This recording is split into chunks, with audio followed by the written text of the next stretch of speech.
Salam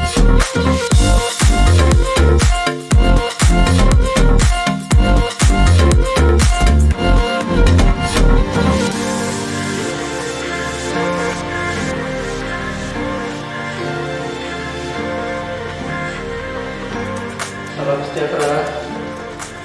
Hari ini kita akan diskusikan mengenai gerakan perempuan di beberapa negara,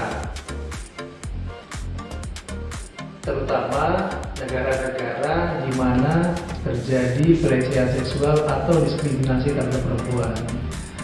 Kita akan membandingkan antara gerakan perempuan di Indonesia dengan beberapa negara itu. Tapi sebelum kita diskusi lebih lanjut, saya akan memperkenalkan peserta diskusi hari ini. Nama saya Faisal. Nama saya Hilal Alai. Nama saya Anastasia. Nama saya Muhammad Rizky. Saya Muhammad Reza. Terima kasih teman-teman yang sudah memperkenalkan diri. Saya persilakan kepada Mbak Anas untuk mendiskusikan pertama kali soal gerakan perempuan terkini di Indonesia. Ya baik, terima kasih. Selamat malam Pak Faisal, Hilal, kemudian Rizky dan juga Reza. Malam ini kita berkumpul di sini untuk satu tema, yakni tentang gerakan perempuan. Perlu diketahui sebelumnya bahwa gerakan perempuan ini merupakan salah satu bentuk social change, perubahan sosial dari mulai berkembangnya nilai-nilai demokrasi dan juga nilai-nilai liberal. Dan tentunya Indonesia pun termasuk salah satu negara yang menanggapi berbagai bentuk perubahan sosial tentang perempuan ini. Seperti yang kita ketahui bersama, ada kasus terkini kemarin, mungkin bagi kawan-kawan yang aktif di media sosial, tentang Baik Nuril.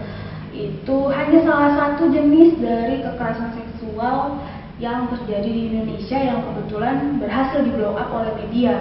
Namun ada salah satu fakta-fakta penting juga yang patut diketahui, bahwa ternyata Indonesia sudah mengalami kondisi darurat kekerasan seksual sejak tahun 2014. Ini dibuktikan dengan data dari Komnas Perempuan bahwa per 2 jam terdapat 3 orang perempuan yang menjadi korban kekerasan seksual atau sexual abuse ya teman-teman. Kemudian Indonesia sendiri hukumnya masih sangat lemah dalam penanganan kasus kekerasan seksual ini.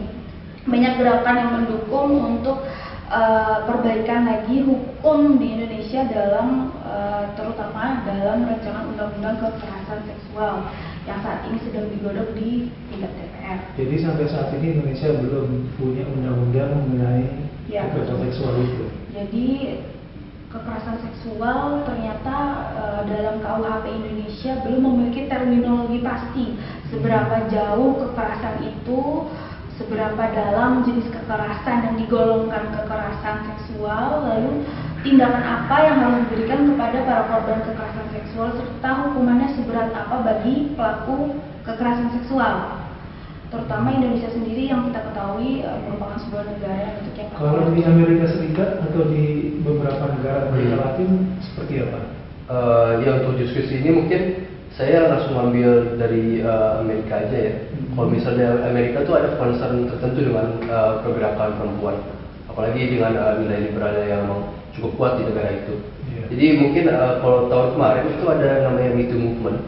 Me Too Movement itu suatu gerakan yang diorganisir oleh kaum perempuan yang merasa tertindas gitu, merasa terdiskriminasi karena mereka merasa sebagai korban tapi tidak didengarkan. Jadi ada beberapa kasus yang terjadi tapi baru munculnya sekarang ini. Jadi seperti Me Too Movement itu munculnya kan 2017 kemarin ya, ketika Harvey Weinstein, jadi dia itu produser Hollywood terkenal, dia ketahuan ada beberapa artis yang mulai bilang speak up, mulai buka suara kalau misalnya. Berarti selama ini itu masih banyak suara-suara yang belum.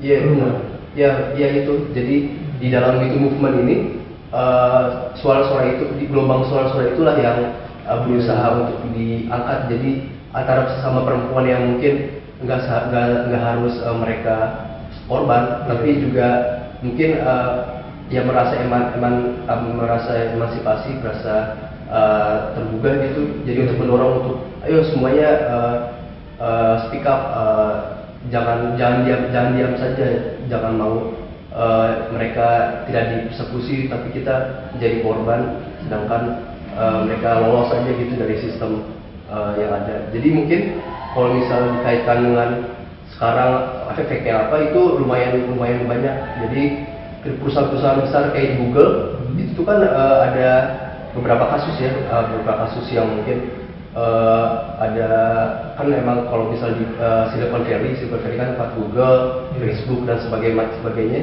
itu memang masih didominasi oleh pekerja laki-laki. Jadi kulturnya itu masih kultur laki-laki, dan ketika ada harassment itu tuh perempuan jadi minder untuk bilangnya, karena kan dikucilkan karena ngadu gitu, istilahnya ngadu ke bos kalau misalnya ini nih yang laki-laki kayak begini, sedangkan bosnya pun juga nggak harus, kadang-kadang nggak kedengerin gitu. Nah yang sekarang karena Me Too movement ini banyak perusahaan yang di Silicon Valley itu Google, Facebook, dan kalau nggak salah Uber itu mereka mengubah regulasi mereka tentang tata cara sistematis untuk report tentang sexual abuse ini. Jadi akan lebih mudah dan kompensasinya pun juga lebih jelas. Kondisi seperti ini hampir mirip dengan yang saya pelajari di Australia. Beberapa informasi mengatakan bahwa masih banyak perempuan-perempuan di Australia itu yang belum membuka pelecehan seksual atau intimidasi terhadap mereka ke publik begitu.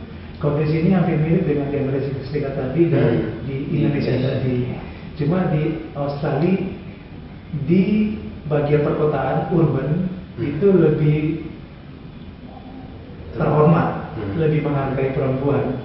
Tapi kalau kita membaca beberapa informasi mengenai diskriminasi terhadap perempuan di Australia, itu lebih banyak terjadi di daerah terpencil atau daerah pedesaan, daerah pelosok ya. Dari data yang dilansir oleh Ketua Jaringan Perempuan di daerah terpencil di Australia Barat menyebutkan ada sekitar 70% perempuan yang terdiskriminasi atau terintimidasi secara seksual, tapi tidak melaporkan diskriminasi tersebut atau intimidasi tersebut. Tapi dengan adanya gerakan global Me Too movement tadi itu, perempuan-perempuan di Australia terutama yang di daerah terpencil mulai menyuarakan diskriminasi mereka oleh kaum pria, terutama di daerah terpencil, khususnya daerah pertanian dan daerah peternakan di Australia. Saya kira kalau kita bandingkan dengan Amerika Serikat dan Australia itu hampir mirip. Cuma kalau di Indonesia mungkin aturan undang-undang itu belum mengakomodasi, tapi di Australia aturan-aturan itu sudah mulai ada, tapi di beberapa daerah yang masih terpelosok itu kondisi itu belum pasti karena aturannya ternyata belum bisa diimplementasikan di daerah itu. Saya persilakan ke teman mungkin Hilal di daerah Arab. Menarik sekali ya mengenai Australia, mengenai Indonesia dan juga mengenai Amerika, di mana kultur masyarakatnya bisa terpengaruh oleh dunia luar atau terpengaruh oleh globalisasi. Untuk negara-negara Arab, terutama di Pakistan, itu akulturasi budaya sangat sudah masuk, terutama pada ranah perempuan. Sebenarnya di dalam negara-negara yang bersifat teokrasi, perempuan itu selalu dimarginalkan, selalu menjadi makhluk nomor 2 di dunia. Alasan teologinya seperti ini. Dalam konteks Islam atau dalam agama Samawi, bahwa perempuan merupakan pelaku kejahatan sehingga manusia harus dihukum ke dunia. Kalau dalam terminologi Kristen dikatakan bahwa Eva itu memakan buah apel sehingga harus menurunkan Adam dan Hawa ke dunia.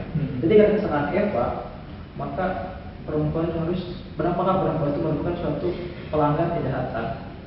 Sebenarnya bukan teokrasi saja, di Yunani pun ada yang dinamakan dengan Pandora. Sehingga muncul istilah namanya kotak Pandora, di mana Pandora seorang perempuan itu ingin melihat suatu kotak yang diberi oleh dewa Zeus, padahal kotak itu berisi suatu kejahatan. Sehingga dalam dua terminologi itu dikatakan bahwa dalam teokrasi perempuan merupakan suatu biang lagi atau pembawa masalah. Nah, sehingga di Eropa, di negara Timur Tengah muncul yang namanya misoginisme atau kebencian terhadap perempuan, kebencian, ketidaksukaan dan ketidakpercayaan terhadap perempuan. Sehingga di Timur Tengah, perempuan yang bersekolah saja itu dianggap berbahaya karena dia akan merusak suatu sistem negara. Sudah dalam konteks misoginisme, di Pakistan juga sistemnya menganut sistem patriarkis, di mana laki-laki merupakan pemimpin keluarga. Di dalam konteks keluarga, dalam konteks pemerintahan, laki-laki harus memimpin. Ini berimbas pada kebijakan politik, di mana dalam parlemen Pakistan tidak mengakomodir perempuan masuk ke parlemen. Ini sangat memilukan sekali dibandingkan dengan Australia dan Indonesia dan juga dengan Amerika yang merupakan negara-negara yang terbuka atau menganut ideologi terbuka. Jadi kalau dibandingkan antara Indonesia, Australia dan Amerika, ini sangat timpang sekali dengan kejadian di Pakistan. Saya berpikir untuk merubah tatanan ini perlu namanya cross cultural education atau pendidikan lintas budaya, di mana warga-warga Pakistan yang bisa sekolah atau kuliah ke negara-negara yang sudah feminisme sudah maju, sehingga muncullah kesadaran di dalam diri perempuan Pakistan itu sendiri untuk mendukung gerakan feminisme. Karena realitanya ketika terjadi demonstrasi perempuan yang menggunakan toples atau demonstrasi telanjang dada, justru perempuan itulah yang dihina oleh perempuan lainnya gitu. Kalau perlindungan hukumnya sendiri gimana di negara-negara itu? Apakah Sudah ada pemerintah aturan. sudah mulai memberikan perhatian lebih terhadap perlindungan hukum kepada perempuan? Nah, terkait dengan hukum di Palestina, ini hukumnya berbeda. Kalau di Indonesia ataupun di Amerika dan di Australia, kita negara-negara itu bisa mengambil hukum dari luar. Jadi mengkodifikasi hukum dari luar menjadi kodifikasi hukum nasional. Di Pakistan tidak bisa, hukumnya murni dengan syariat Islam. Bahkan yang menguasai beberapa hal adalah militer Taliban. Dan militer Taliban sangat ketat sekali dengan konteks perempuan. Nah, hal itulah yang memendekkan konteks hukum di dalam realita Pakistan. Jadi untuk Pakistan sangat susah sekali dalam konteks hukum maupun dalam konteks sosial. Karena pada hakikatnya Cicero mengatakan bahwa hukum itu berasal dari kehendak rakyat. Kalau kehendak rakyat tidak menghendaki adanya perempuan, maka tidak akan pernah ada hukum yang dibuat. Berarti kembali lagi perlu gerakan organisasi sipil Ya. dan Terakhir kita perlu tahu tuh gimana gerakan perempuan di daerah Skandinavia. Ya, kalau di Skandinavia seperti teman-teman ketahui semua gitu bahwa Skandinavia ini jadi salah satu acuan best practice perlindungan hukum-hukum yang berkaitan dengan perlindungan perempuan tentunya. Tapi kemudian akhirnya bukan tanpa masalah mengenai keperempuanan di sana gitu. Meskipun sudah advance lah gitu, sangat jomplang ketika dibandingkan dengan negara-negara di Timur Tengah yang kalau tadi Hilal bilang itu basisnya masih teokrasi, apalagi gitu kan, masih menempatkan perempuan sebagai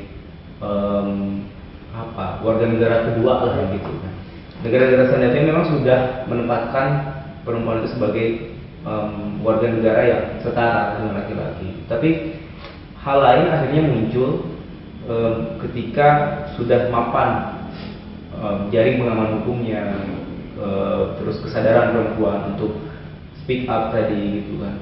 Ada hal-hal lain yang lebih spesifik, lebih khusus masalah-masalah perempuan di sana gitu. Seperti contoh yang paling dekat itu di Swedia. Sekarang terjadi marak perempuan-perempuan yang masih muda itu dipaksa menikah oleh orang tuanya. Sementara hukum Swedia itu memang melarang itu gitu. Ada pelarangan terhadap pemaksaan menikah.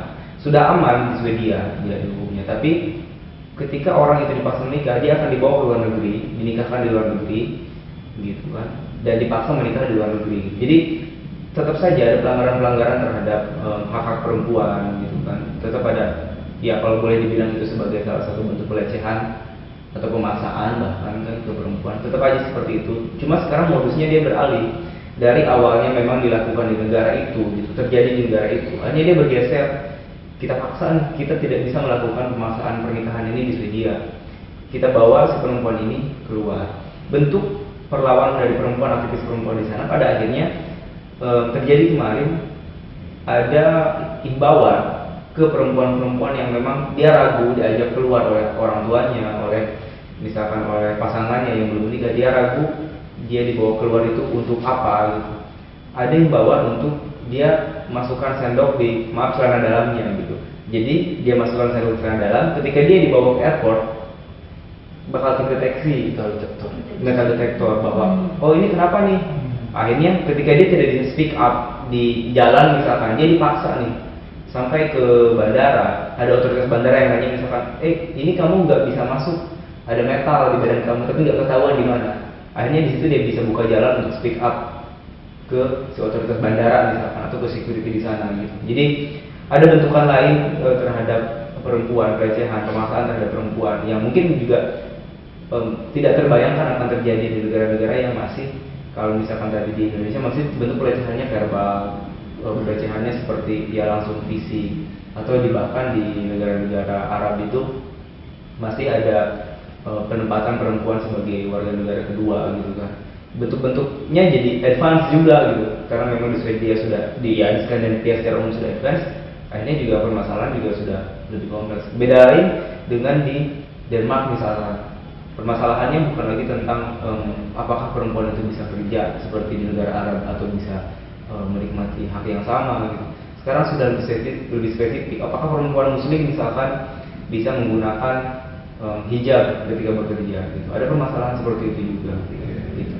Nah, kalau saya secara pribadi permasalahan seperti itu pada akhirnya juga membuat bias permasalahan isu-isu perempuan ini. Apakah memang itu isu mengenai keperempuanan gitu?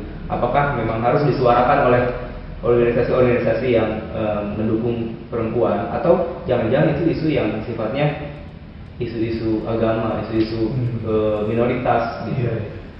Karena kan juga ya patut juga kita riset mungkin apakah perempuan lain yang memang juga memiliki kewajiban untuk menutup dirinya gitu, misalkan pakai penutup lain dalam agama lain gitu. Apakah juga dapat diskriminasi seperti itu gitu? Apakah diskriminasi tidak dapat memakai hijab itu cuma di Islam aja, atau agama-agama lain yang juga tidak boleh yang harus menutup aurat perempuan misalkan juga mendapat diskriminasi gitu, yang sama. Kita juga mungkin harus riset itu. Apakah memang pada akhirnya di negara-negara yang sudah advance itu isu perempuan itu tetap ada identitasnya sebagai isu perempuan, atau juga berbaur dengan isu-isu lain, dengan isu-isu minoritas, isu keagamaan. Isu-isu seperti ketidakadilan terhadap perempuan ini menarik memang. Menarik. Kita diskusikan lebih lanjut untuk kita kaji. Tapi karena keterbatasan waktu, saya ucapkan terima kasih kepada teman-teman. Kita akhiri diskusi ini dengan sebuah kesimpulan bahwa di sejumlah negara yang kita bahas tadi masih ada ketidakadilan gender. Tapi gerakan-gerakan perempuan untuk